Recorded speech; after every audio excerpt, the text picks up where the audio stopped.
The sound of the door slamming echoed through the narrow street like thunder, leaving a heavy silence for a few seconds before the rain returned to dominate the soundscape of that autumn morning. Emma rushed out, feeling the cold wind cut her skin and the thick raindrops mix with the tears that insisted on falling. Her heart pounded so hard she could hear the beats inside her ears. "Don't come back until you have sense." Michael's voice, her husband, still echoed in her mind, harsh and authoritarian as in the last 8 years of marriage. The smell of wet earth and sea air mixed with the bitterness of words spoken minutes before. "How can you talk to me like that? As if I were a child who needs correction?" The questions hammered in her head as she pressed her coat against her body, trying to contain the anger and wounded pride that made her walk without looking back. The stone streets of St. Vincent Bay, normally full of tourists and craft vendors, were almost deserted that rainy morning. Only a few fishermen prepared their nets under the colorful awnings, watching with curiosity the woman who walked determinedly under the rain, as if she didn't care about getting soaked. Emma didn't know where to go. The studio would still be closed at that hour, and the idea of finding her mother or sister and having to explain the fight with Michael seemed unbearable. "You should be grateful to have a man who supports the house while you play at restoring old furniture." His voice still echoed, making her stomach churn with indignation. It was when she stumbled on an irregular stone and fell to her knees in a puddle, soiling her artisanal skirt. There, kneeling under the rain, she felt the weight of all the small humiliations she had swallowed over the years. She didn't notice she was being watched. From inside a black car parked a few meters away, Daniel Bennett watched her, intrigued by the determination of that woman to continue walking under the storm. He recognized her immediately. She was the antique furniture restorer, owner of the small studio near the central square. He had already admired her work at local exhibitions, but had never exchanged more than polite greetings with her. Daniel was not a man of impulses. He calculated each step with the same precision he used to manage his fortune, built with real estate investments in the region. At 38, he carried the unofficial title of the richest bachelor in St. Vincent, a title that deeply irritated him for attracting much more interest in his money than in who he really was. Something in that scene, however, made him act without thinking. He opened the car door and walked to her, extending an umbrella over her head. Emma looked up, surprised, and for a moment was speechless when she recognized Daniel Bennett. "Can I help you?" he asked, extending his free hand to help her up. "I'm fine," she replied dryly, getting up on her own and adjusting her wet skirt. "I just need some air." Daniel noticed her red eyes and the tremor in her hands, but preferred not to comment. "It's raining too much for a walk. Can I take you somewhere?" "I don't need charity," Emma replied, pride speaking louder than common sense. "It's not charity, it's civility," he replied, keeping the umbrella over her. "And honestly, I think we'll both get sick if we stay here." There was something in his voice, a calm that contrasted with the storm around them, that made Emma hesitate. She didn't trust men easily, especially someone with Daniel's reputation. The stories about him in the city were contradictory. Some described him as arrogant and calculating. Others swore he had a generous heart hidden under a cold and distant posture. "I can take you to your studio," he suggested, sensing her hesitation. "No questions, I promise." Emma finally nodded, not because she trusted him, but because she was too exhausted to continue her aimless walk. In the short journey to the car, she felt his cologne mixing with the smell of rain, something woody and discreet that contrasted with the strong and sweet cologne that Michael used.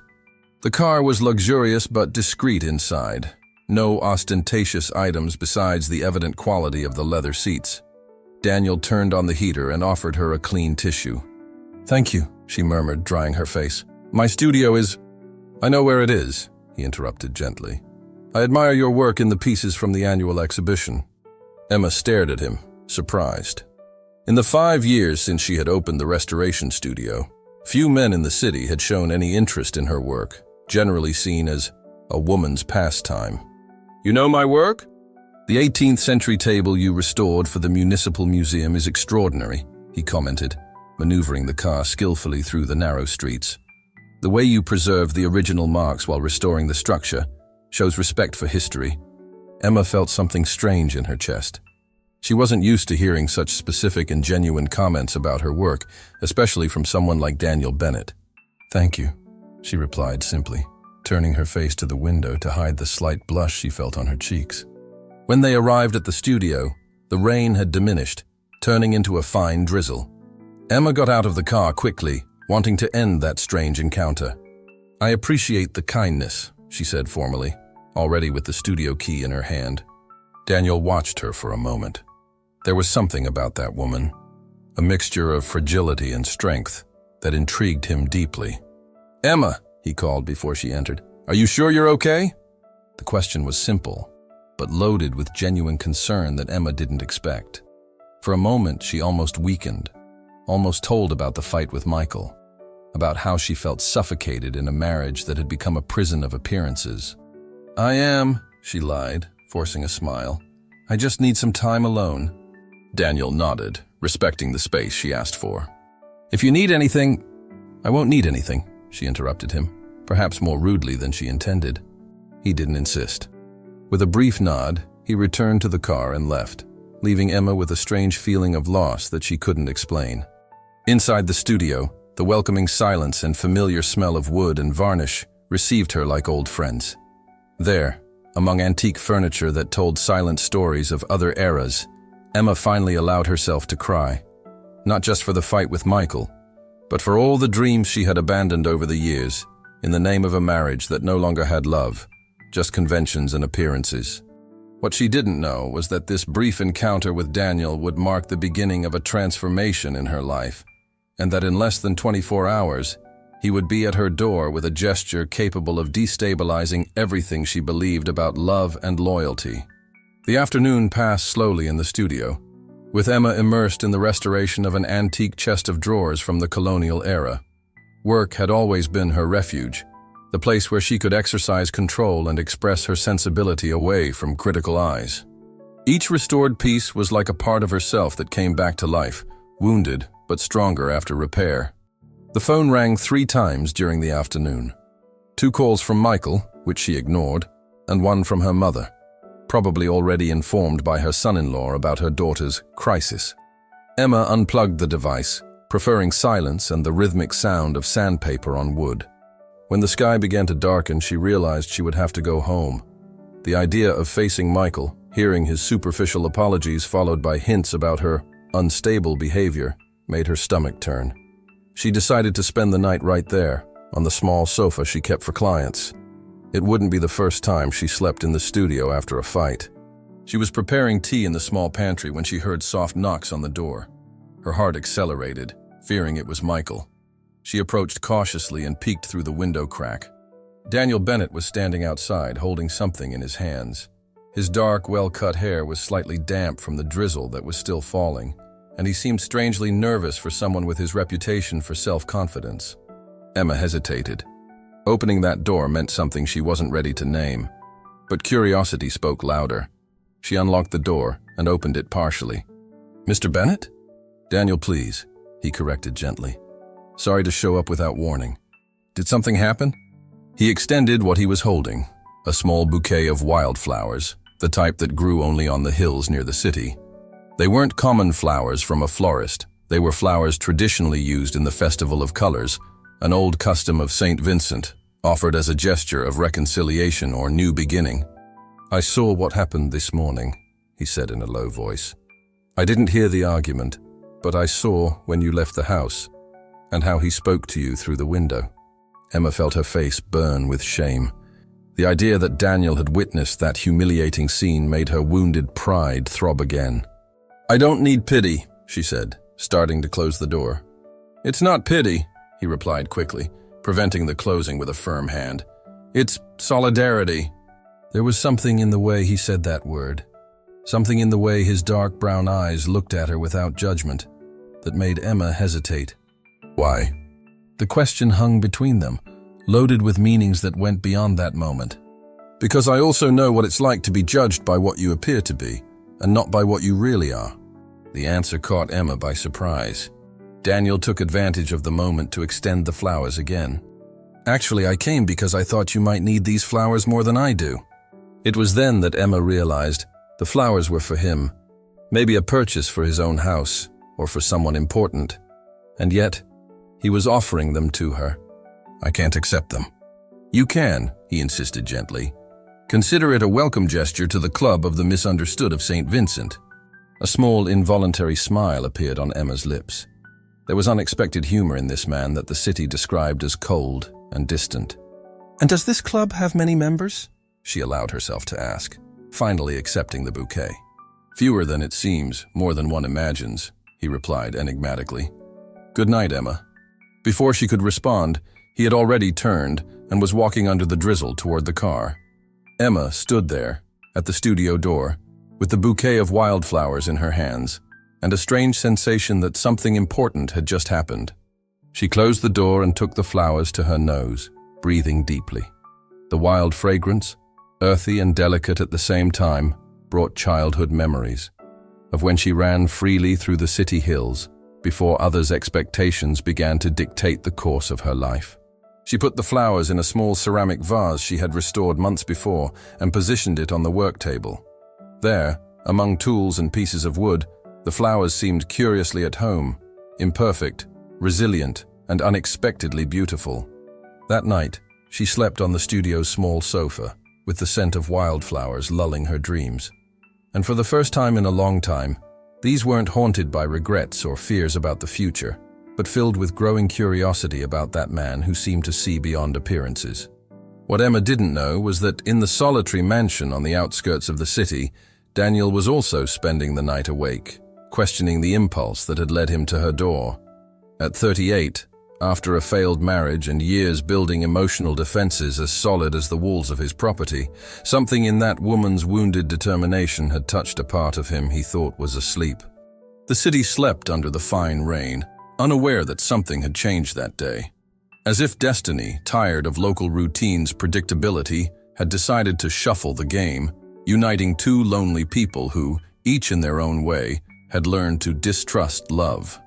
3 days had passed since the unexpected encounter with Daniel. Emma had returned home the next morning, facing Michael's disapproving look and his comments about inappropriate behavior for a married woman. The routine apparently returned to normal.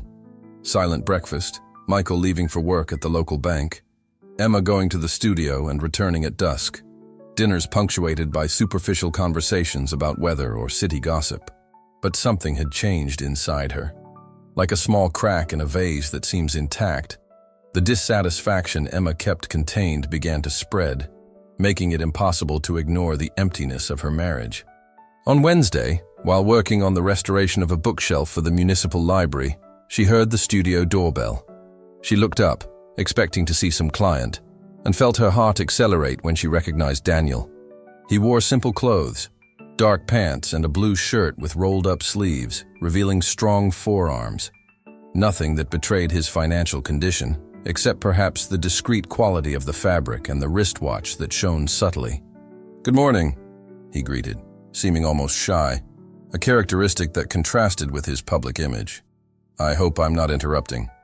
Emma got up, cleaning her hands on the work apron stained with varnish. "Can I help you?" "Actually, I came to make a professional proposal." Emma raised an eyebrow, suspicious. The proposals she received from rich men in the city rarely had to do with her work. "What kind of proposal?" Daniel seemed to notice her distrust and smiled slightly. "I inherited several antique pieces from my grandfather, some in terrible condition. I heard you're the best restorer in the region."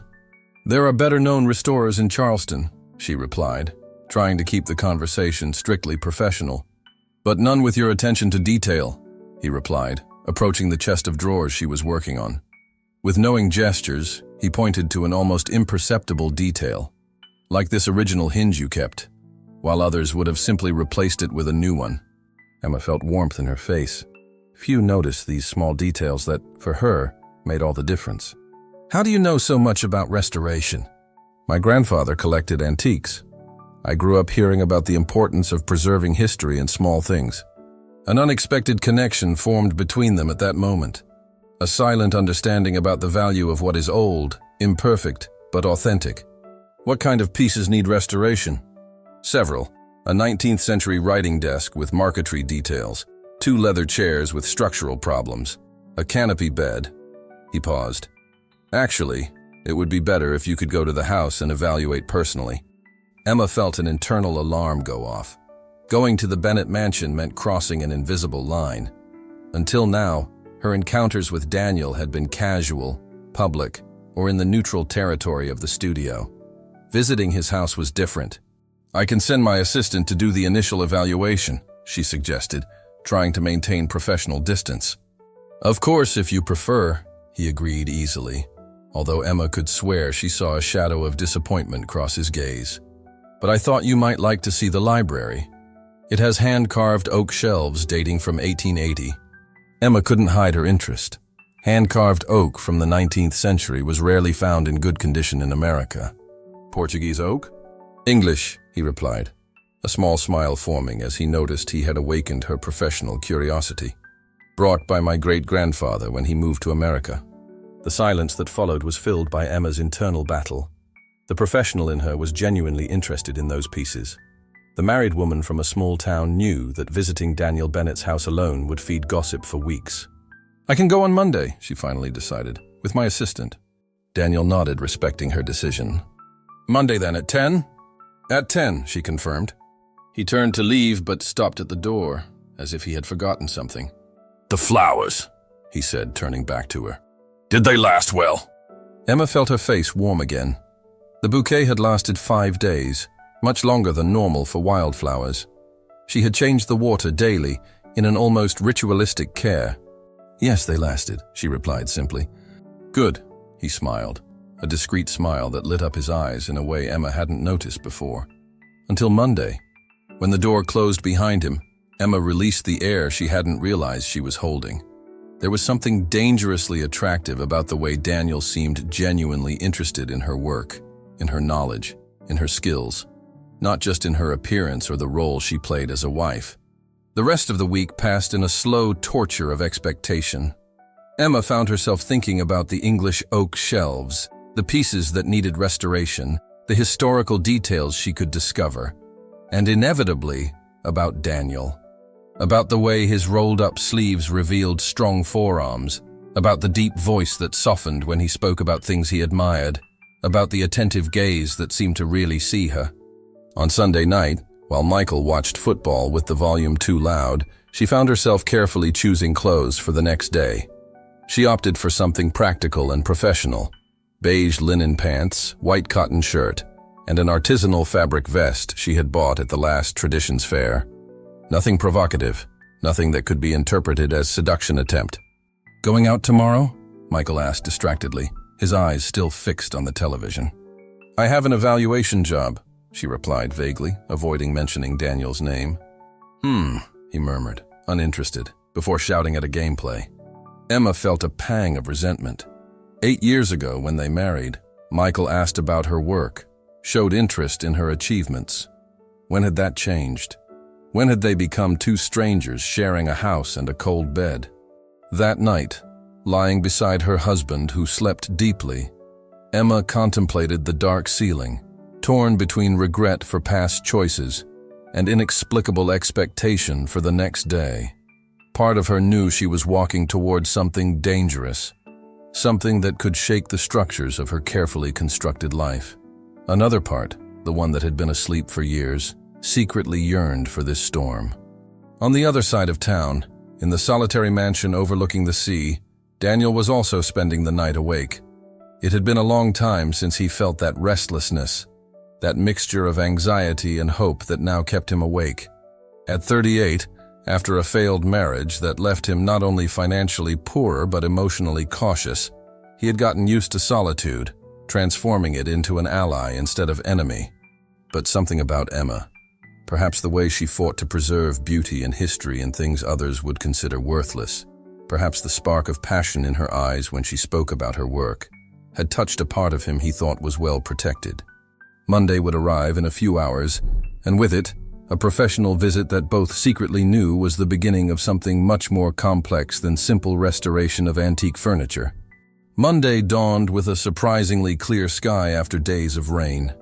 Emma arrived at the studio earlier than usual, anxious and irritated with herself for this anxiety. Peter, her young assistant, a 22-year-old art student, immediately noticed her restlessness. "Everything okay, Emma? You seem nervous," he commented while organizing tools for the visit. "I'm fine," she replied quickly, perhaps too quickly. "I just want to make a good professional impression. Mr. Bennett is an important client." Peter raised an eyebrow, a mischievous smile forming on his young lips. "The mysterious millionaire? Half the city is dying of curiosity to know what the mansion looks like inside." "It's just a job, Peter," she replied dryly, cutting off any insinuation.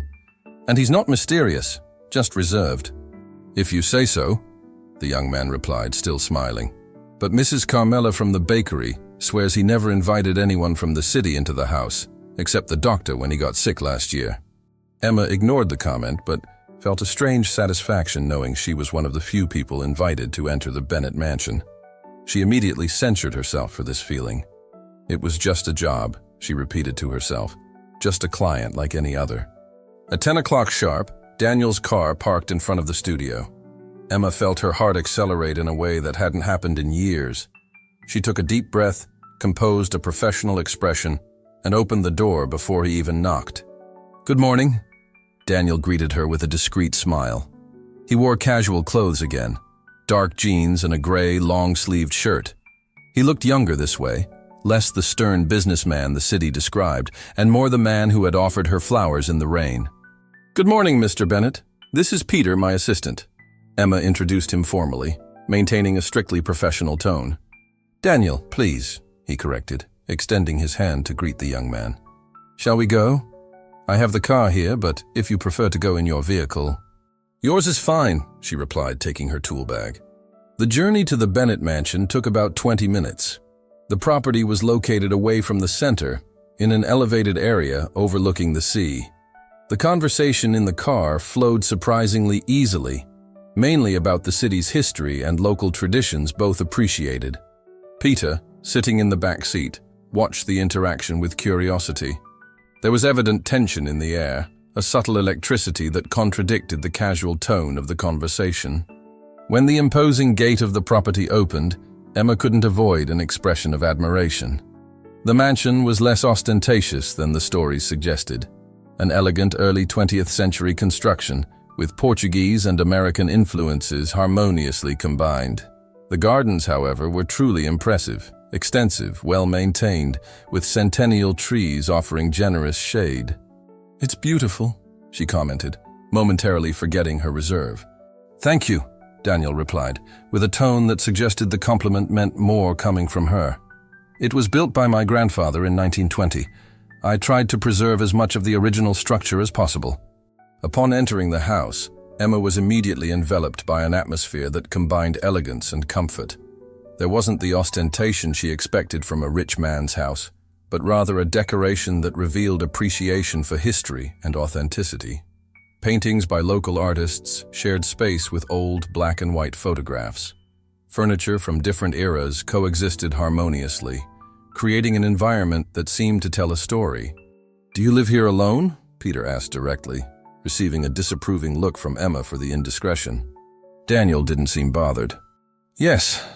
Well, except for Mrs. Agnes, who takes care of the house during the day, and Mr. Samuel, who takes care of the gardens and security." "So much space for one person," the young man commented, still indiscreet. "Peter!" Emma scolded him. "It's all right," Daniel smiled slightly. "He's right. It's a lot of space for one person. That's exactly why I preserve every corner, so the house doesn't lose its soul." There was something in the way he said this, an unexpected vulnerability that made Emma look at him with new eyes. He wasn't just a rich man living in isolation out of arrogance, as many in the city suggested. There was genuine loneliness there, a search to preserve something beyond physical walls. "Would you like to see the library first?" he suggested, breaking the moment. "The shelves I mentioned are there." The library was a spacious room with floor-to-ceiling windows that allowed a privileged view of the sea in the distance. But what really captured Emma's attention were the shelves, majestic dark oak structures with delicate carvings representing hunting scenes and floral motifs. "They're magnificent," she whispered, approaching to examine the details. Her skilled fingers touched the wood with reverence, as if silently communicating with the artisan who had created that work decades before her birth. Daniel watched her intently, fascinated by the way she interacted with antique pieces. It wasn't just technical knowledge. It was an almost spiritual connection that few would understand. "Do they need any restoration?" she asked professionally. "Some areas show termite damage, already treated, but the structure was compromised," he explained, pointing to a specific corner. "And there are moisture stains in that section." Emma examined carefully, momentarily forgetting Daniel's presence, completely absorbed in her element. Peter took photos and made notes, equally concentrated. "It's delicate work, but perfectly feasible," she concluded after a few minutes. "I can preserve all the original carvings and restore the structure without altering the historical appearance." The gleam of satisfaction in Daniel's eyes was evident. "That's exactly what I hoped to hear," he said, with a voice that carried relief and admiration. Other restorers suggested replacing entire sections. "That would be a crime," Emma replied with conviction, passing her hand gently over a particularly delicate carving. "Every mark in this wood tells a story. Replacing would be erasing memories." For the next 2 hours, Daniel guided Emma and Peter through different rooms of the mansion, showing various pieces that needed restoration. A French writing desk with damaged marquetry work, Victorian chairs with worn upholstery, a colonial cabinet with oxidized hardware. For each item, Emma offered precise observations and solutions that always prioritized preserving originality. Peter, noticing the dynamic forming between the two, discreetly began to distance himself, claiming to take detailed photos of items from other angles. Emma barely noticed his absence, absorbed in the technical conversation that gradually began to slide toward more personal topics. "How did you become interested in restoration?" Daniel asked, while they observed a pendulum clock stopped for decades. Emma hesitated for a moment. Few people had really asked about her passion for restoration. "My father was a carpenter," she began with a nostalgic tone. "When I was little, he let me stay in the workshop, watching how he transformed raw pieces of wood into delicate furniture. When he died, I was 16. I inherited his tools, but not his talent for creating new pieces." She paused, gently touching the antique clock mechanism. "I discovered I had a different gift, giving new life to what already existed, preserving what others considered lost. There's special beauty in restoring, you know. It's not erasing time's marks. It's honoring them while allowing the piece to continue its journey." Daniel watched her intently, as if her words echoed something deep within him. "I think I understand," he said quietly. "Sometimes what's broken doesn't need to be replaced, just cared for to continue being valuable, even with its scars." The look they exchanged at that moment transcended the professional context. There was mutual recognition, a silent understanding that they weren't just talking about antique furniture anymore. The moment was interrupted by Peter, who returned with an expression of admiration. "Emma, you need to see the piano in the music room. The internal mechanism is in incredible condition for its age." The rest of the visit maintained a more professional tone, with Emma mentally elaborating a work plan that would require weeks, perhaps months, of regular visits to the mansion. The idea should alarm her, but instead, it brought a strange sensation of expectation. When they said goodbye at the end of the morning, Daniel surprised her with an invitation. "I know you'll need time to prepare the detailed budget, but I'd like to invite you," he looked at Peter and added, "both of you, of course, to the Harvest Festival next Saturday. The City Hall asked me to sponsor the event this year, and I thought it would be a good opportunity to discuss the next steps of the project." The Harvest Festival was one of the most important events on the local calendar. The entire city gathered in the central square, decorated with colored lanterns and typical food stands. Local bands played traditional music, and couples danced until dawn. Emma hesitated. Going to the festival with Daniel, even with Peter's presence and the professional pretext, seemed to cross an invisible line. "I'll be busy on Saturday," Peter intervened quickly, with a knowing smile. "I promised to help my mother with the candy stand, but Emma will certainly be free." Emma shot an irritated look at her assistant, who pretended not to notice. "I don't want to impose," Daniel said, noticing her hesitation. "It was just an idea." Something in the way he retreated, respecting her space, deeply touched Emma. Michael never acted like this. He insisted, pressured, until he got what he wanted. "No, it's fine," she heard herself saying. "We can meet at the festival to discuss the project." Daniel's discreet smile lit up his face in a way that made Emma's heart accelerate. Perfect. I'll be near the bandstand at 8. On the way back to the studio, Peter couldn't contain his provocative smile. So, just a job, huh? That's exactly what it is, Emma replied, trying to sound convincing. An important and complex job. Of course, the young man agreed, still smiling. And the invitation to the festival? Also, professional? Peter, please, she sighed. It's just an opportunity to discuss the project in a relaxed environment. If you say so, he replied, pretending to accept the explanation. But Emma, can I make an observation as your friend, not as your assistant? She nodded, cautious. I saw how you two look at each other, and I saw how your face lights up when you're near him, in a way I've never seen when you talk about Michael. Peter, I'm not judging, he interrupted gently. I just think you deserve to be happy, really happy, not just resigned. The young assistant's words kept echoing in Emma's mind for the rest of the day. It was true that her marriage to Michael had become a prison of appearances, an empty routine of genuine affection. But would it be ethical? Would it be right to seek that happiness with another man? When she got home that night, she found Michael watching television, as always. He barely looked up when she entered. How was work? He asked automatically without real interest. Interesting, she replied vaguely. A big restoration project at the Bennett Mansion. This finally captured his attention. Michael worked as a manager at the local bank, through which many of Daniel's investments passed. Bennett? Daniel Bennett? Yes, she confirmed, trying to sound casual. He has antique pieces that need restoration. Michael studied her for a moment, with an expression that mixed curiosity and distrust. Be careful with him, he said finally. There are stories about how he destroyed local businesses to build his empire. They're just stories. Emma found herself defending Daniel, to her own surprise. He seems to be different from what they say. All of you think that, Michael replied with a condescending tone that made Emma's blood boil. Money's charm is powerful, isn't it? What do you mean by all of you? She asked, unable to hide her irritation. Nothing, he retreated, returning his attention to the television. Just be careful. Men like him don't get interested in women like you without ulterior motives. The phrase hit Emma like a slap. Women like you, as if she were inferior, inadequate to awaken genuine interest from someone like Daniel. As if her only quality was her usefulness as a wife and not her intelligence, talent, or sensitivity. And what kind of woman am I, Michael?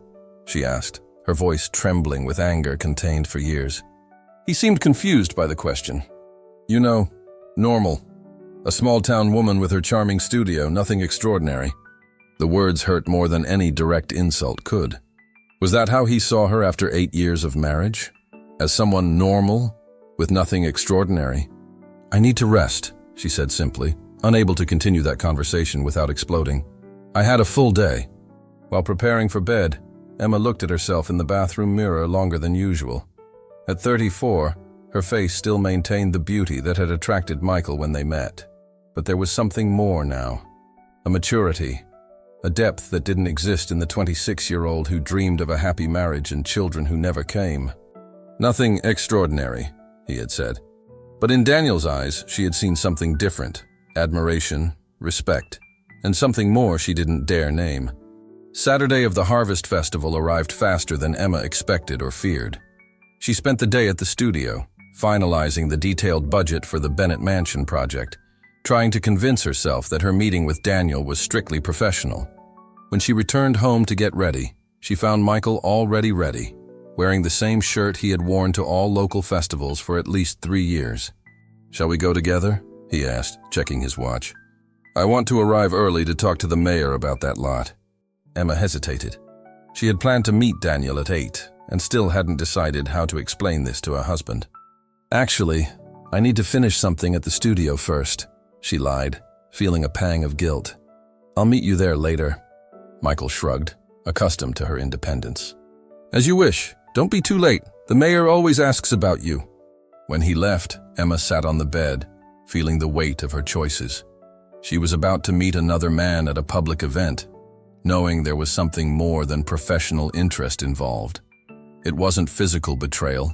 But emotionally, she had already crossed a line she didn't know if she could go back from. She opened the wardrobe and, after long deliberation, chose a dress she hadn't worn in years. It was simple but elegant. Navy blue, with a cut that flattered her silhouette without being provocative. She let down her brown hair that she normally kept tied during work and applied light makeup, just enough to enhance her green eyes. Looking at herself in the mirror, she realized she hadn't dressed up like this for Michael in a long time. The realization brought a mixture of guilt and determination. Maybe she was wrong to meet Daniel, but for the first time in years she felt alive, anxious, expectant. When she arrived at the central square, the Harvest Festival was already in full swing. Colored lanterns illuminated the space. Typical food stands exhaled tempting aromas, and the local band played traditional music at the bandstand. Families, couples, and groups of friends circulated animatedly, celebrating the harvest that would ensure next year's prosperity. Emma spotted Michael talking to the mayor and some local businessmen near the drink stand. Instinctively, she took the opposite path, heading to the bandstand where she had arranged to meet Daniel. He was already there, leaning against an old tree, observing the movement with a serene expression. He wore dark pants and a simple white shirt that somehow made him stand out among the city men in their flashy clothes. When he saw her approaching, his face lit up in a way that made Emma's heart skip a beat. "You came?" he said simply, as if he had doubted until that moment. "I promised I would," she replied, trying to maintain a casual tone, despite the nervousness she felt. "You look," he hesitated, as if searching for the perfect word, "radiant." The compliment, said with such sincerity, made Emma blush like a teenager. "Thank you. I brought the budget," she said, trying to direct the conversation to the professional side. "Of course, the budget," he smiled, as if understanding her attempt to maintain distance. "But maybe we can discuss it after some Jabuticaba wine. I heard Mrs. Clara outdid herself this year." Emma nodded, grateful for the opportunity to relax a bit before getting into technical details. They walked side by side to the artisanal wine stand, conscious of the curious looks that followed them. In a small town like St. Vincent Bay, a meeting between the married restorer and the solitary millionaire would certainly fuel conversations for weeks. "People are looking," she commented, uncomfortable. "Let them look," Daniel replied calmly. "We're not doing anything wrong." But were they? Emma wasn't sure. Physically, she hadn't crossed any line. But her heart was already in dangerous territory. Mrs. Clara, an elderly lady with rosy cheeks, received them with a warm smile that widened when she saw who accompanied Emma. "Mr. Bennett, what an honor to have you at my stand," she exclaimed, generously serving 2 glasses of the dark purple wine made from jabuticabas grown in her own backyard. "This is special, saved for important occasions."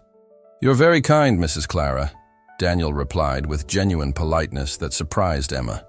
For someone with his wealth, he treated the city's simple people with rare respect.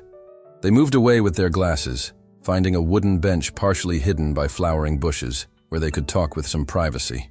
"So, what did you think of the mansion?" Daniel asked, after an appreciative sip of the sweet wine. "Honestly, different from what I expected," Emma replied honestly. "Less ostentatious, more welcoming." "How did you imagine it would be?" "I don't know.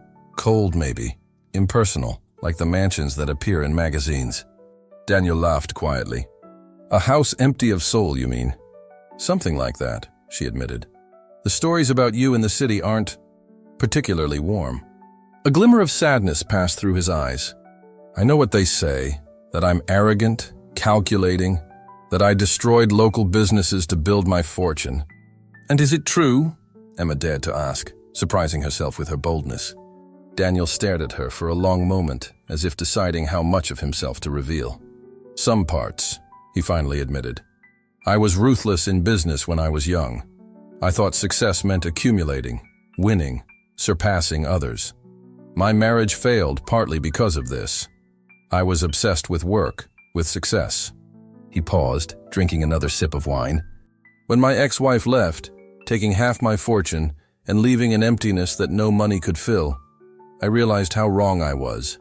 His eyes met Emma's with disturbing intensity. "There are things money can't buy, authenticity, true connection, the ability to see beauty where others see only broken and worthless things. Emma felt her heart accelerate. She knew he wasn't just talking about antique furniture anymore. "Why did you invite me to restore your pieces?" she asked quietly. "There are better-known restorers in bigger cities." "Because you see beyond the surface," he replied without hesitation. "I saw that in your work. You don't just restore furniture, you preserve stories, honor time instead of erasing it. It's extraordinary." Extraordinary. The word hit Emma like a revelation. It was exactly the opposite of what Michael had said. The band began playing a slower song, and couples headed to the center of the square to dance under the colored lanterns. Daniel extended his hand to Emma, a silent invitation. "We can't," she whispered, although her heart begged otherwise. "Everyone would see." "Just one dance," he insisted gently, "as friends, as people who appreciate the same music." Emma knew she should refuse. She knew that a public dance with Daniel would be fuel for weeks of gossip. She knew that Michael was probably somewhere in the square and could see them. But in that moment, under the soft light of the lanterns, with the sweet wine warming her body and the music enveloping her heart, she couldn't find strength to say no. She accepted the extended hand and allowed Daniel to guide her to the edge of the dance area, away from the spotlights but still part of the celebration. Their hands fit together with frightening naturalness, as if they had been made for each other. He maintained a respectful distance, just enough to feel the warmth of her body without crossing physical boundaries. The music spoke of love at first sight, of connections that transcend time and space. While they danced, Daniel's eyes never left Emma's, as if trying to memorize every detail of her face. "How long have you been unhappy in your marriage?" he asked softly, his voice almost lost in the music. The question caught Emma by surprise. It was too direct, too intimate, and yet perfectly aligned with what wasn't being said between them. "How do you know I'm unhappy?" she countered, defensive. "Your eyes," he replied simply. "There's sadness in them when you talk about him, and joy when you talk about your work, about the things you love." Emma felt tears forming, threatening to ruin her carefully maintained composure. "I shouldn't be dancing with you," she whispered, although she made no move to pull away. "I shouldn't be feeling what I'm feeling." "And what are you feeling?" Daniel asked, his voice a dangerous invitation. Before she could answer, a touch on her shoulder made her freeze. Turning, she found Michael's furious gaze. "Am I interrupting something?" he asked with false casualness, jealousy evident in every syllable. Emma quickly stepped away from Daniel, as if she had been caught doing something forbidden. In a way, she had been. "Michael, this is Daniel Bennett, my new client," she said, trying to sound professional. "Mr. Bennett, my husband, Michael." "We know each other," Michael said coldly. "The bank handles some of your accounts." "Of course, Manager Silva," Daniel replied with equal coldness. "Emma has been helping me with some family pieces of sentimental value." The tension between the two men was palpable. Emma felt trapped between two worlds, that of her empty but safe marriage, and that of unknown and dangerous possibilities that Daniel represented. "We were just finalizing budget details," she explained quickly. Mr. Bennett was about to leave. Daniel caught the cue, although his eyes revealed disappointment. "Indeed, I have commitments in the morning." "It was a pleasure, Silva." He extended his hand politely to Michael, who shook it with unnecessary force. Then, turning to Emma, he added, "I await your visit on Wednesday to begin the work, as we agreed." "I'll be there at 9, she confirmed, avoiding his gaze. When Daniel walked away, Emma felt as if a part of her left with him. Michael held her by the elbow, with more force than necessary, and led her away from the dance area. "What do you think you're doing?" he hissed between his teeth. "Dancing with him in front of the whole city?" "It was just a dance, Michael," she replied, trying to sound calm despite her racing heart. "Part of the job is maintaining good relationships with clients." "Good relationships," he repeated sarcastically. "Is that what you call it? Half the city is commenting on how you were looking at him." "Don't be ridiculous," she retorted, although she knew there was truth in his words. "It's an important job for the studio, the biggest contract I've ever had." Michael studied her for a moment, anger giving way to a calculating expression that Emma knew well. It was the look he had when he was about to make some kind of deal. "How long will this job last?" A few months, probably, she replied cautiously. Why? I want you to refuse it. What? Emma couldn't hide her shock. I can't do that. It's a unique opportunity. I can get other clients for you, he offered, with the arrogance of someone who believed his money and connections could solve any problem. Respectable people from the city, not divorced men with questionable reputations. The condescension in his voice was the last straw. Emma felt years of repressed frustration bubbling to the surface. I don't need you to get clients for me, Michael. I'm perfectly capable of managing my own business. Business? He laughed, a cruel sound that cut Emma like a knife. That studio is a hobby I allow because it keeps you busy. Don't delude yourself thinking it's more than that.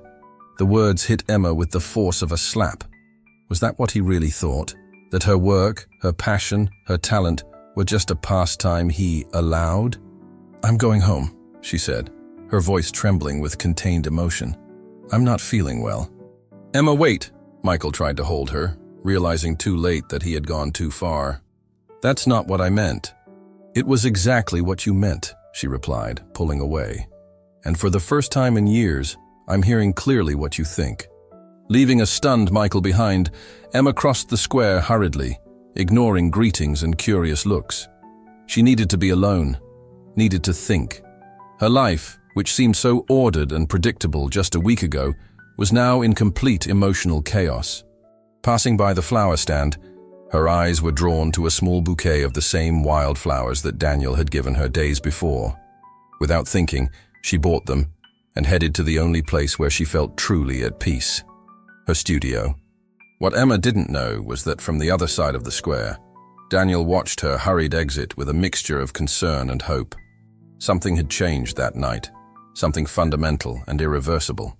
Like a carefully restored antique piece, Emma was beginning to rediscover her true essence under layers of expectations and conventions. The question that hung in the air, that both silently asked themselves while the Harvest Festival continued around them, was simple and devastating. What would they do now with this feeling that, like the wildflowers from the hills, had sprouted where they least expected? The days following the Harvest Festival were filled with tense silence in Emma and Michael's house. He had tried to apologize the next morning, with empty words and a bouquet of red roses bought at the city florist, flowers too perfect, without personality, that didn't compare to the wild ones that now secretly decorated her studio. I overreacted, Michael had said, extending the roses as a peace offering. I was just worried about what people might say. Emma accepted the flowers and apologies with a polite smile that didn't reach her eyes.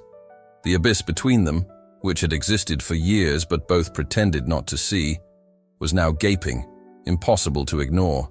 I'm keeping the job at the Bennett mansion, she said firmly, while putting the roses in a vase. It's important for my career. Michael opened his mouth to protest, but something in Emma's determined look made him reconsider. Just be careful, he said finally. I know men like him. And I know men like you, Emma thought, but kept the thought to herself. On Wednesday, as agreed, Emma arrived at the Bennett mansion punctually at 9 o'clock. She had chosen practical clothes for work: cotton pants, long-sleeved shirt to protect her arms, and a scarf to cover her hair. Nothing that could be interpreted as a seduction attempt. Daniel received her at the door, dressed equally practically, as if he intended to help her with the work. There was restraint in both of them, a care to maintain distance after the dangerous intimacy of the dance under the lanterns. Good morning, he greeted her formally. I hope you're well. I am, she replied with equal formality. I brought the tools to start with the writing desk, if you agree. Of course, he nodded, leading her to the library.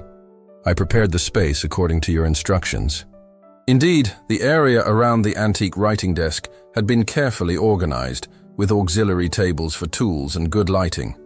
That level of attention to detail, the concern for facilitating her work, deeply touched Emma. During the first hours, they worked in silence, each too conscious of the other's presence. Emma concentrated on the detailed evaluation of the writing desk, documenting each damage, each mark of time, each need for intervention. Daniel watched her discreetly, admiring the precision of her movements, the delicacy with which she touched the old wood. You really love what you do, breaking the... Emma looked up, meeting his eyes fixed on her with an intensity that made her heart accelerate. "I do," she admitted. "Restoring is like listening to stories that objects have to tell. This writing desk, for example, has ink stains here." She pointed to almost imperceptible spots on the top, probably from letters written with emotion, pressing the pen too hard. Daniel approached, leaning to see the detail she indicated. The movement brought him dangerously close, his woody cologne enveloping Emma like an invisible caress. "And these scratches?" he asked, pointing to fine marks on the side. Emma had to make an effort to keep her voice steady. "They look like ring marks. Someone who tapped their fingers while thinking, probably." A gentle smile formed on Daniel's lips. "My grandfather did that. He had a ring with the family crest and tapped his fingers when he was concentrated." "Then these are marks of deep thoughts," Emma smiled back. "Part of the piece's history, of your family's. That's why I don't want them removed," he said, his voice dropping to almost a whisper. "Some marks, some scars, make us who we are." The look they exchanged was loaded with meaning. Both carried scars, he from a failed marriage and years of self-imposed solitude, she from abandoned dreams and a relationship that slowly suffocated her essence. The moment was interrupted by the arrival of Mrs. Agnes, the housekeeper, bringing a tray with coffee and homemade cookies. "I thought you might want a snack," the lady said, placing the tray on a side table. Her perceptive eyes observed the two with maternal curiosity. "Mr. Daniel rarely has coffee with anyone. It's good to see him in pleasant company." A slight blush colored Daniel's cheeks, something Emma would never have imagined seeing in the man the city described as cold and calculating. "Thank you, Mrs. Agnes," he replied gently. "You may go now." When they were alone again, Emma tried to return to work, but the intimacy of the previous moment had been broken. Both seemed too conscious of the danger they were in. "You should eat something," Daniel suggested, indicating the cookies. "Mrs. Agnes will be offended if they come back untouched." Emma smiled and accepted a cookie. The taste of cinnamon and chestnuts pleasantly surprised her. "It's delicious." "Her family recipe, passed down through generations," Daniel explained, serving coffee for both. "Like your restoration techniques, I imagine." "In a way," Emma agreed. "I learned the basics from my father, but developed my own methods over the years." The conversation flowed more easily from there, focused on safe topics like restoration techniques, stories behind antique pieces, city traditions that both appreciated. It was a careful dance around what really mattered, what they really felt. When the clock struck noon, Emma realized with surprise that the morning had passed in the blink of an eye. "I need to go," she said, starting to organize her tools. "I have an appointment at the studio this afternoon." "Of course," Daniel replied, helping her put away the instruments. When will you return?" There was vulnerability in the question that made Emma's heart tighten. "Tomorrow, if that's all right. I want to start treating the wood before the termite problem spreads." "Tomorrow, then," he confirmed, with a discreet smile that lit up his eyes. At the exit, Daniel accompanied her to the gate. The distance between them, physically small, seemed insurmountable on other levels. "Emma!" he called when she was already getting into her car. "About the other night at the festival." "It was a mistake," she interrupted him quickly, fear speaking louder than her heart. "It shouldn't have happened." A shadow of pain crossed Daniel's face, but he quickly recomposed himself. "I understand," he said simply, stepping back. "Until tomorrow." During the drive back to the studio, Emma felt tears burning her eyes. She had hurt Daniel with her harsh words, but what else could she do? She was a married woman, in a small town where everyone knew each other. She couldn't simply follow her feelings without considering the consequences. The next day dawned gray, with loaded clouds promising rain. Emma woke before the alarm, after a restless night. Michael had already left for the gym, as he did every Thursday, leaving the house in silence. While preparing for another day of work at the Bennett mansion, Emma felt a contradictory mixture of anxiety and guilt. Part of her could barely wait to see Daniel again. Another part reproached herself for this desire. She arrived at the mansion under a fine drizzle. Daniel was waiting for her on the porch, with a coffee cup in his hands, and a thoughtful expression that lit up when he saw her arrive. "Good morning," he greeted her, maintaining a respectful distance. "I thought you might cancel due to the rain." "I never let weather interfere with my work," she replied, trying to sound professional. The morning passed in a strange atmosphere, loaded with unspoken words. They worked side by side on the writing desk, with Daniel helping with simpler processes, following Emma's instructions with surprising humility for someone of his position. Around 11 o'clock, loud thunder shook the mansion's windows, announcing the intensification of the storm. Moments later, the lights flickered and went out. "Generator," Daniel murmured, getting up to check the emergency system. He returned minutes later with a worried expression. "It doesn't seem to be working. The storm must have damaged something in the connection." Emma looked out the window. The rain was falling heavily now, transforming the garden into a green and gray blur. "Maybe it's better if I come back another day," she suggested, although the idea of driving in that downpour wasn't at all attractive. "It would be dangerous to drive in this rain," Daniel pondered, seeming genuinely concerned. "The roads get slippery, and there's that steep curve near the creek." Emma knew exactly which curve he was referring to. It was notorious for accidents on heavy rain days. "Maybe we can continue with the natural light from the window," she suggested, reluctant to stay but equally reluctant to leave. "Or we can take a break," Daniel counterproposed. "Light some candles, make tea, wait for the rain to subside." There was something about the idea of being with Daniel in a house lit only by candles that seemed dangerously intimate. But the alternative of driving in the storm was equally risky. "Tea would be good," she agreed finally. Daniel smiled and led her to the kitchen, a surprisingly cozy environment for a mansion of that size. While he lit candles and put water to boil on a gas stove, Emma watched the rain through the window, lost in thoughts. "What are you thinking about?" Daniel asked softly, placing a steaming mug of herbal tea in front of her. Emma hesitated before answering honestly. "About how life can change in so little time. 2 weeks ago, you were just a name I heard in city conversations. Now?" "Now?" he encouraged her to continue, his eyes reflecting the flickering candlelight. "Now I don't know what to think anymore," she admitted, lowering her gaze to the tea. "I feel things I shouldn't feel." The silence that followed was filled only by the sound of rain against the windows and the occasional crackling of candles. Daniel sat across from her, maintaining a respectful distance, although his eyes revealed a desire for closeness. "Can I ask a personal question?" he finally requested. Emma nodded, apprehensive. "Why do you remain in a marriage that clearly doesn't make you happy?"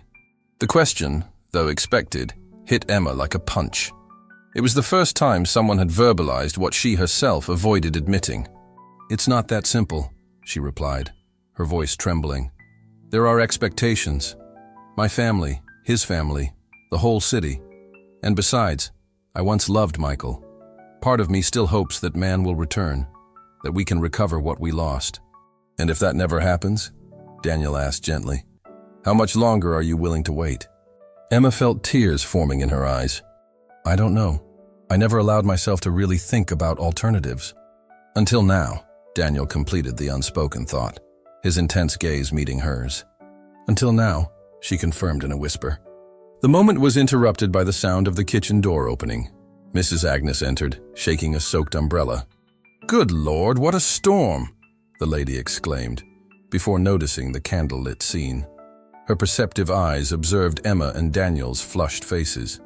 "Oh, excuse me, I didn't know you had company." "It's all right, Mrs. Agnes," Daniel replied, getting up quickly. "The power went out, and we were just waiting for the rain to pass." The housekeeper nodded, although her look suggested she understood more than had been said.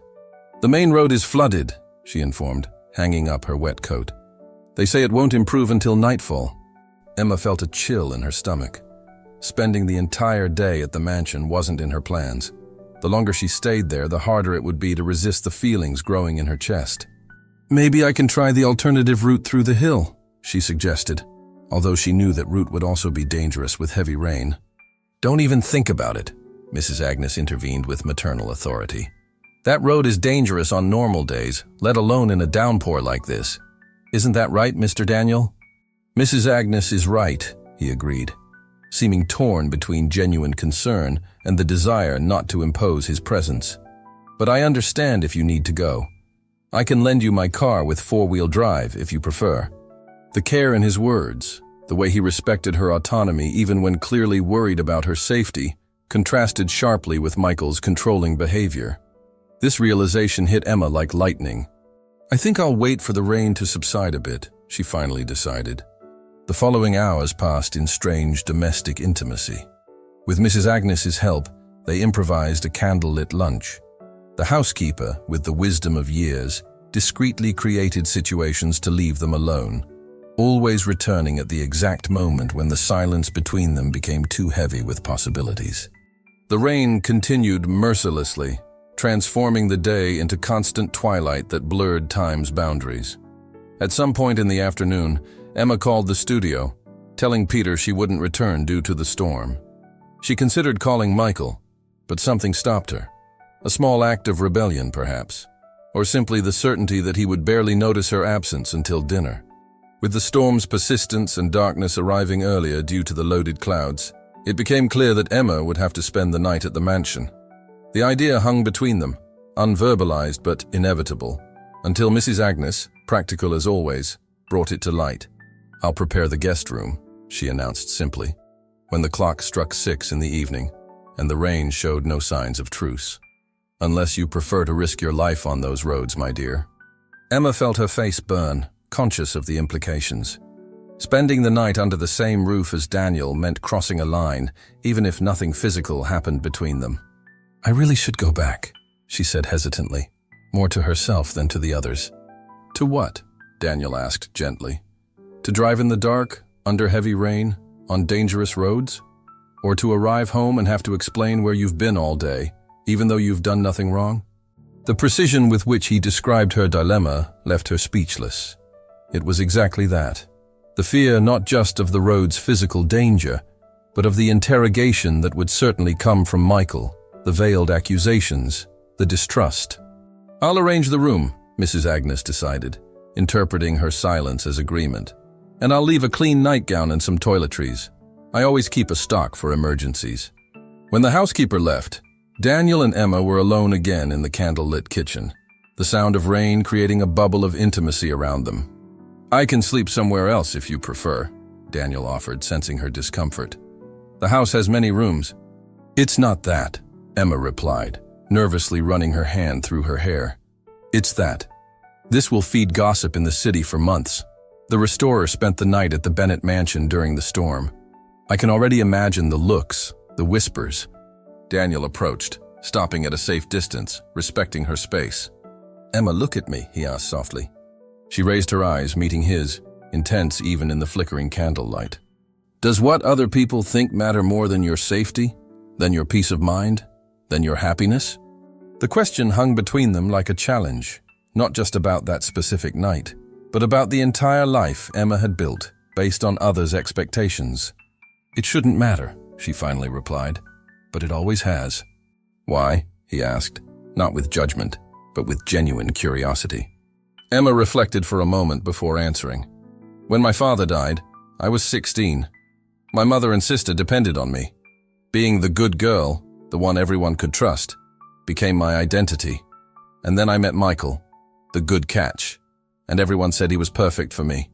She paused, memories flooding her mind. "I really loved him at first, or loved the idea of him, the promise of security, of belonging." "And when did you realize it wasn't enough?" "Gradually," she admitted. "First, it was small things. Derogatory comments about my work, decisions made without consulting me. Then came pressure for children, even knowing I wanted to establish my studio first. When we finally tried and couldn't, something broke between us. It was the first time she had spoken so openly about this with anyone. Not even her family or closest friends knew the extent of her unhappiness. "I'm sorry," Daniel said with sincerity. "It must have been difficult." "Michael blamed me," she continued, the words flowing now that she had started. "Never directly, but it was there, in the looks, in the insinuations. As if my dedication to work had caused our inability to have children." Daniel shook his head, indignant. "That's cruel and unfair." "Life is rarely fair," Emma shrugged, trying to seem stronger than she felt. "Anyway, after that, we simply accommodated. He with his work at the bank, me with my studio, sharing a house, but no longer a life, not really." Daniel absorbed her words in silence, respecting the pain they carried. After a moment, he spoke in a low voice. Can I share something with you? Emma nodded, curious.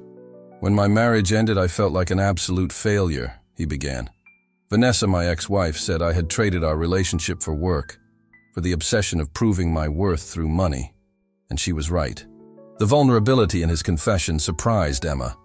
The powerful Daniel Bennett admitting mistakes, showing emotional scars. What happened after? She left, taking half my fortune, which was fair, he continued. But the worst wasn't the lost money.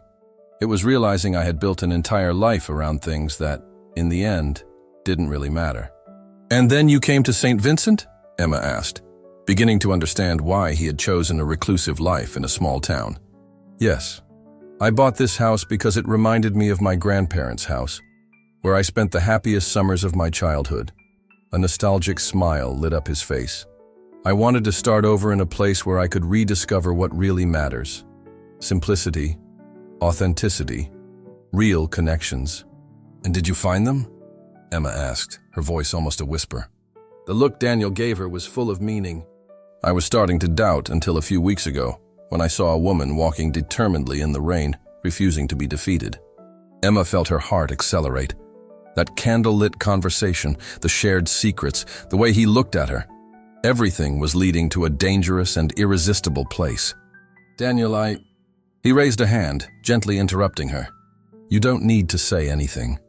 I'm not asking you to make decisions or promises.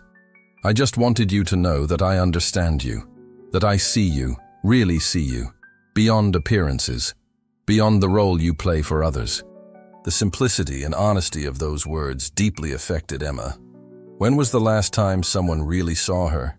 Not as a wife, not as the talented restorer, but as Emma, the woman with her own dreams, fears, and desires? The silence that followed was interrupted by Mrs. Agnes, announcing that the room was ready.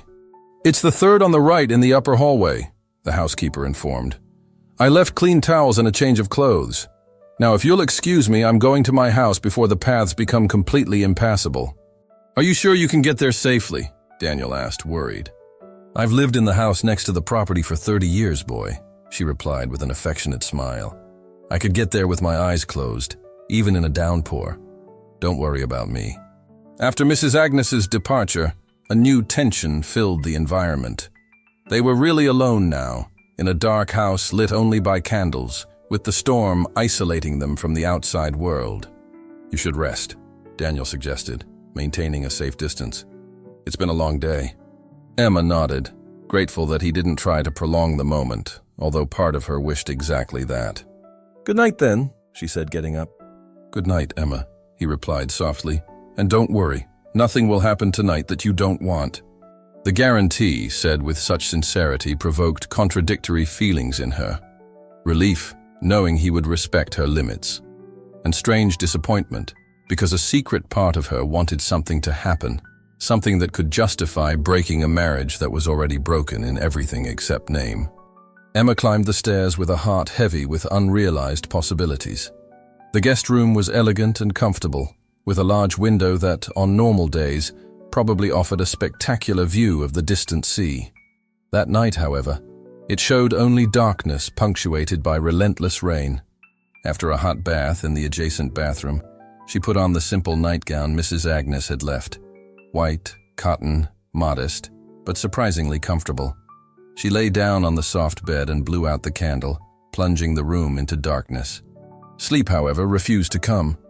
The storm continued outside, but the real storm was inside her.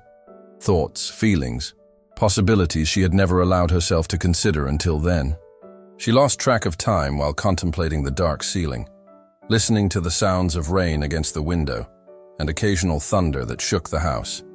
It was then that she heard it. Music. Soft, distant, but unmistakable.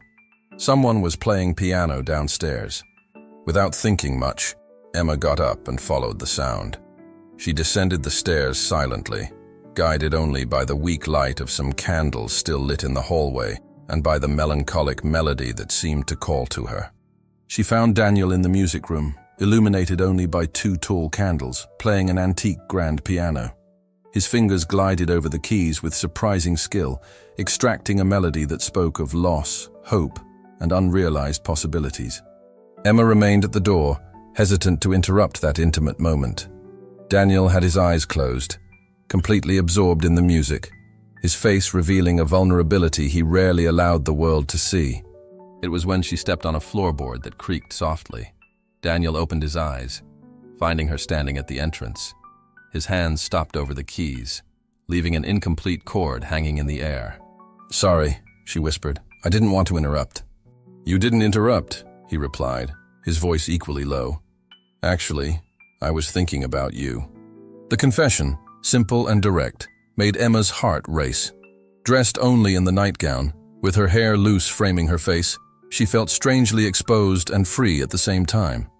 "The music is beautiful," she commented, taking a few hesitant steps into the room. "I didn't know you played." "My grandmother insisted on lessons when I was a child," he smiled, remembering. "She said a man needed something beyond business to feed his soul." She seemed wise. "She was," he agreed, indicating the empty space beside him on the piano bench. "Would you like to sit?" Emma knew she should refuse, that she should return to her room, maintain distance. But her feet seemed to have a will of their own, leading her to the bench where he sat. The space was small, forcing a proximity that brought all her body's nerves to life. His warmth, the soft cologne, the controlled breathing, everything contributed to an almost palpable tension between them. "Do you know this one?" Daniel asked, beginning to play a new melody, softer and more hopeful than the previous one. Emma shook her head negatively, hypnotized by the movement of his fingers over the keys, by the concentration in his profile illuminated by candlelight. "It's an old composition, about new beginnings," he explained, continuing to play. "About finding courage to start over when everything seems lost." The music grew in intensity, the notes intertwining like an intimate conversation between kindred souls.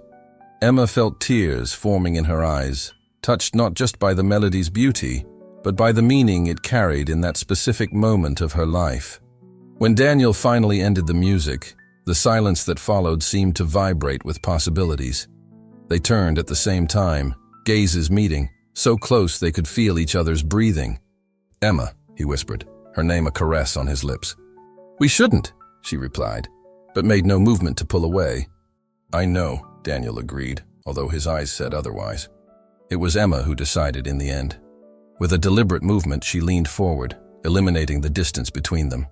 Her lips found Daniel's in a soft, hesitant kiss, like a question. He responded with equal gentleness, letting her dictate the rhythm, respecting her hesitation even when it was evident he desired more. His hands remained at his sides, not daring to touch her without explicit permission. It was this respect, this restraint, that finally broke Emma's last defenses. She deepened the kiss, her hands finding their way to his face, feeling the texture of his day-old beard, the warmth of his skin. The kiss spoke of years of loneliness, of dreams deferred, of a connection that transcended the physical and touched something deeper. When they finally separated, both were breathing heavily, foreheads touching, eyes closed as if trying to memorize that moment. "Emma," Daniel whispered again, her name carrying all the tenderness and desire he felt. "I know this is wrong," she said, her voice trembling. "I know I shouldn't be here, shouldn't be feeling this." "Nothing about this feels wrong to me," he replied softly, his hands finally moving to cup her face gently. "It feels like the most right thing that's happened to me in years." Emma opened her eyes, meeting his intense gaze. In the candlelight, his face was all shadows and warm angles, and she realized that somewhere along the way, she had fallen in love with this man, not just with his kindness or his respect for her work, but with who he was at his core, wounded but healing, strong but gentle, successful but humble enough to admit his mistakes.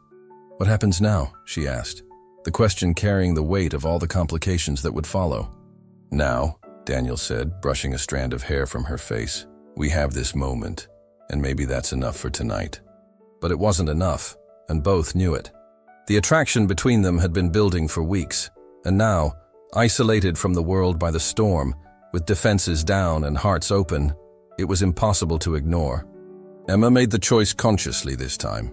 She leaned into him again, this kiss deeper, more certain.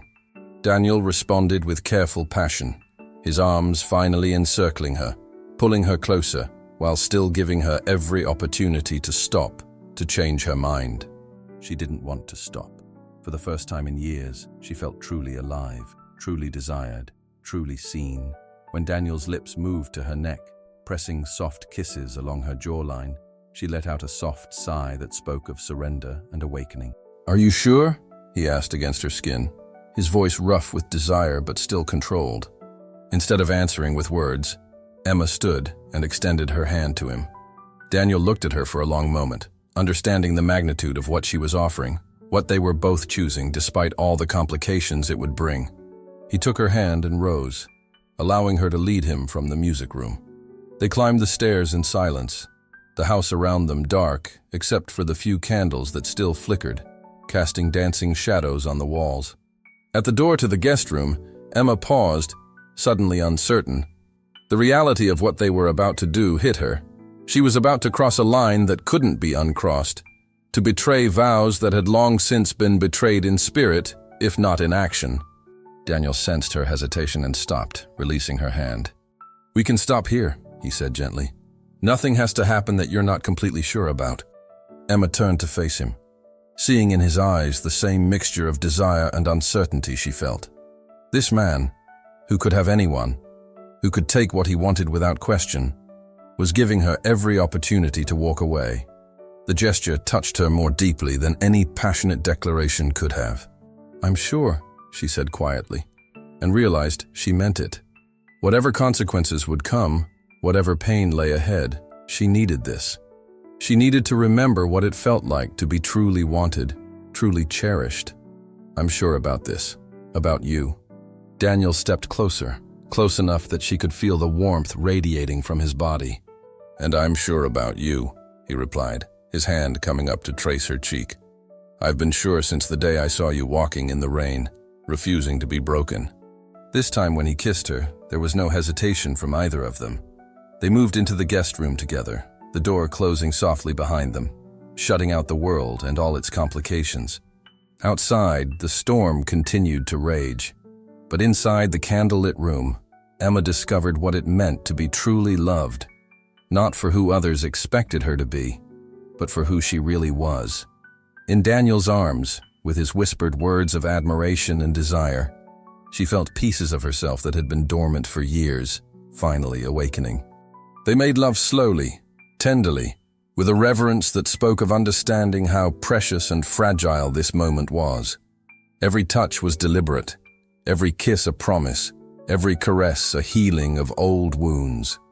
Daniel worshipped her body as if it were a work of art, and Emma found herself responding with a passion she had forgotten she possessed. Afterward, they lay entwined in the soft bed, listening to the rain against the windows. Emma's head rested on Daniel's chest, rising and falling with his breathing, and she felt a peace she hadn't known in years. "What have we done?" she whispered into the darkness, though there was no regret in her voice. "We've been honest," Daniel replied, his fingers combing gently through her hair. "For the first time in a long time, we've been completely honest about what we want." Emma lifted her head to look at him, seeing his face relaxed in a way she'd never witnessed before. The lines of tension around his eyes had softened, and there was a contentment there that made her heart ache with how right this felt. "The storm will end," she said, reality beginning to creep back in. And then we'll figure it out," he said firmly. "Together, if that's what you want." Emma considered his words, considered the life she'd been living versus the life she could have. The choice was terrifying in its clarity. "My marriage has been over for years," she admitted. "I was just too afraid to acknowledge it. And now? Now I think I'm more afraid of wasting any more years pretending to be someone I'm not." Daniel pulled her closer, pressing a kiss to the top of her head. "Then we'll face whatever comes next. But Emma, you should know, this isn't just about tonight for me. What I feel for you, it's not going away when the sun rises." "Good," she whispered against his chest, "because I don't think I could pretend this never happened."